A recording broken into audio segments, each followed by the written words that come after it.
Hey guys, here's my video response to episode 218. And before we do that, Merry Christmas everyone. Take my scrotum bottle opener here. It's actually pretty good because it's got like a little leverage on the gonads there. Really grab onto them, you know. So, cheers everyone. I'm actually coming to you from one of my Christmas presents. My girlfriend bought me a Logitech high definition webcam. So you guys get to see me in high def, huh? Yeah? Just kidding. But no, she did buy the webcam though. But kind of weird because I just bounce it down to a smaller file so I don't have to load up a gig to YouTube. But anyway, guys, this is my video response for episode 218. Another fantastic episode. I really enjoyed it. A review and a really long interview. It was really cool. So let's get into it. First up, let me look at my notes here. It's pipes and lead guitar, dude. I totally understand where you're coming from. I'm more of a rhythm guy as well. The most I really play are like rhythm leads. Rhythm leads, that didn't make any sense, did it? Like metal types rhythm metal. And when I first started out, when I wanted to play guitar, which is a funny story, I started playing guitar because a friend of mine from school wanted to start a band, and at that time I played the electric organ. So I had no idea how to play rock instruments, and I wasn't really into that much rock music. So anyway, he really wanted to be in a band, and I had this like old bomb of a shitbox of a car, and I actually sold it so I had enough money to buy a guitar. And he said, okay, what part do you want to play? I said, I'll play lead guitar, man. I always want to play lead guitar. But I couldn't do it. I couldn't do it, and even to this day I find it very difficult, so I totally understand where you're coming from. Yeah, when I wanted to play guitar, I wanted to play lead too, but I found myself into rhythm. Now, I think for myself, I did that because it was easier, and like you said, when you're by yourself, it's more fun to play rhythm. But if you play lead guitar, and then there's no backing track or no one else to it, there's no accompaniment, you're not really going anywhere. You know, you don't have a rhythm section to follow because in my mind, a lead guitar is there to complement the rest of the band. It may stand out a lot, you know, it may be pushed to the front of the mix, but without the rest of the band, it's not really going to sound very good because you're not really playing anything in particular. So that's another thing, yeah, without a backing track, it's kind of boring. And you don't really know where you're going. You don't learn how to play rhythm guitar, I think. One of the best things that was on the forum is Steve Benford's lead guitar lesson. I think it was Fretboard Freedom or something. And he taught us how to take just a couple of notes from a scale and play it over a backing track, which he provided. And I gave that a shot. And I was quite surprised with how good it was when I put that theory into practice. So I'm going to attempt it again and learn a couple more notes on the fretboard, expand the fretboard a lot more, and see how I go from there. But yeah, without a backing track, you know, it's just not the same. Really isn't the same. And I don't really have anyone else to play guitar with. I don't know too many people that can play guitar, or you know, even want to play you know, heavy metal and that sort of music. So, but anyway, we'll get there. But in saying that, your review on Guitar Grids, that was really cool review. I really liked it. You know, checking out the pictures in that book. And it's really interesting how it's like in a logical format, like you said, this guy's taking common sense to it. Because a lot of people can't teach. A lot of people don't know how to teach. They're very good musicians. They've got a lot of theory, a lot of knowledge, but they don't know how to put that into a perspective that students can understand. And what that guy's done, because I was looking at those pictures, how they line up within the relationships, you know, that made a lot of sense. So it was really cool. And in saying that, rhythm guitar, I think, and chords are very important because you have to learn how to play rhythm guitar before you can play lead guitar. You know, you got to do, because most of the time you play lead guitar, you're just hanging off the notes that are in the chords anyway. You're hanging off arpeggios, you're extending that further. You know, you're doing the basis of the scale within that chord that you're playing. So, yeah, I thought that was a pretty cool review, and you know, I understand where you come from. Hopefully, one day we'll both be able to play lead guitar. You know, one of my dreams is to shred and actually know what I'm doing. At the moment, all I do is I take like a bar chord and I just go nuts from there. Whatever bar chord that is, I just play that over the chord I'm playing, and I just move it around to other positions to play different solo lines over different chords. You know, a bit like playing, I guess, the classic A minor pentatonic starting on the 3rd fret. You would move that around to other positions to play that same scale, but in a different key and for a different chord that you're playing. So, but no, that was cool, and yeah, hope you progress really, really well in your lead guitar. What's next? The interview PT with Craig. Is it Haverhurst? Haverhurst? Anyway, that was really cool. I actually read that article a little while ago at Premier Guitar, and I was so intrigued by it. You know, I found it really, really interesting. I actually found myself reading it on my iPhone in bed. You know, it was about 12:30 in the morning. I was thinking I better go to bed, got to get up for work, but I couldn't take my eyes off it, and I just read the whole article, and I thought it's a really interesting perspective. And yeah, you know, on one hand, I understand about the big guys. Of course, you don't want anyone else stealing your body shapes, your ideas, and that sort of thing.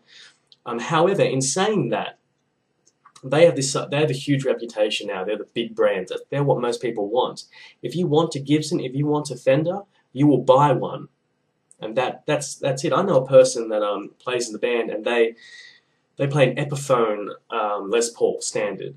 You know, it's a pretty good guitar. You know, it feels pretty good, plays well. It's not very heavy, and they want a Gibson. They really, really want a Gibson. I asked them, so why do you really want a Gibson? Do you actually need one? And they're like, no, I don't need one, but I want it. And that's what it comes down to. A lot of people want that brand name. They want that headstock to say Gibson. They want that headstock to say Fender. And you know, that's totally understandable. But I don't think that's going to really take away too much of their market share, you know, or their target market, you could say, because you know, when I wanted a Fender Telecaster, I didn't settle for anything less. I bought a Fender Telecaster. That's what I wanted, and that's what I purchased, because I wanted the name. I'll admit it. I wanted the name to be cool. I wanted to show off, yeah, I've got a Fender. Look at this. It's real. I've got a Fender. You know, blah, blah, blah. Yeah, I was a tool. I'll admit it. Probably still am. And, you know, but that's what I wanted. That's what people want. So, you know, let these other people make these guitars. If you know, Fender and Gibson are making superior instruments at great prices, and they've got nothing to worry about. You know, it's just a bad business move from them. You know, they're obviously not running their business properly because they're worried that with all these so-called counterfeit guitars or similar guitars, they're going to lose business. But, you know, in my mind, they're not really going to lose business because people want those names, and they've got that reputation. They've got those names up there, and, you know, that's all they need. So... But, you know, that was a really, really interesting article. And it was good that he explained to us what trademarks are and copyright, and that sort of thing, because I didn't really know exactly what the difference was. So, you know, it was really cool, and I really liked it. It's good stuff. So what's next on my little list here? Pipes and your pedal board. Dude, you've got quite a few pedals there. You could have quite a variety, like, of sounds. From what you got, I would say that traditionally what most people would do is put into this order. You'd have your wah pedal, then you could put your fuzz or distortion, depending on what works better with each other, because, you know, fuzz pedals sometimes have impedance problems.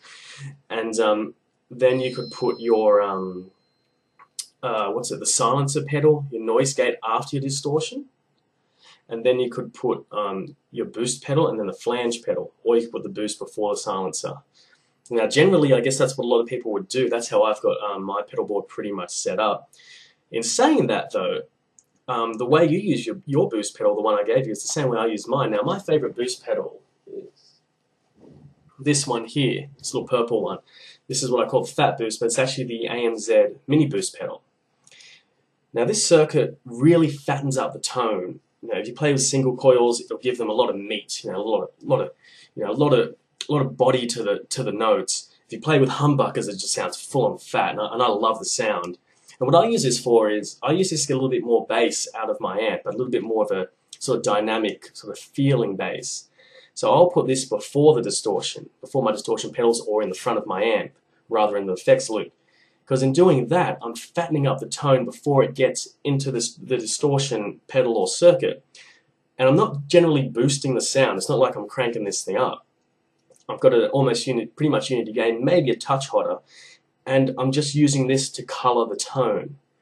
And I think it sounds phenomenal doing it that way. It also sounds extremely natural, you know, putting a boost pedal after a distortion pedal, especially this one, because this will give you a lot of clean bass, because it fattens up the tone after the distortion, gives you a really clean sort of bass on the end of that. I don't really want clean bass, to be honest, so that's why I put it before it. But yeah, the thing is to experiment. I remember asking people years ago, saying, "Oh, how do I set up my pedals? How do I do this?" And a lot of guys will tell you, you just got to experiment. I'd be so frustrated saying, there has to be a right way. Just give me something to work off. And no one will tell me, no, just work it out yourself. And at the end of the day, that is correct. There is no right or wrong way. It's what sounds good to you, and it's how your pedals interact with each other. They may not sound all that good one pedal in front of the other, but it might sound better behind it and things like that. And generally, it may not even be the tone of the pedals. It could be the impedance mismatch of them. Like I was saying, like fuzz pedals can be a little bit temperamental depending on where you put them in the chain.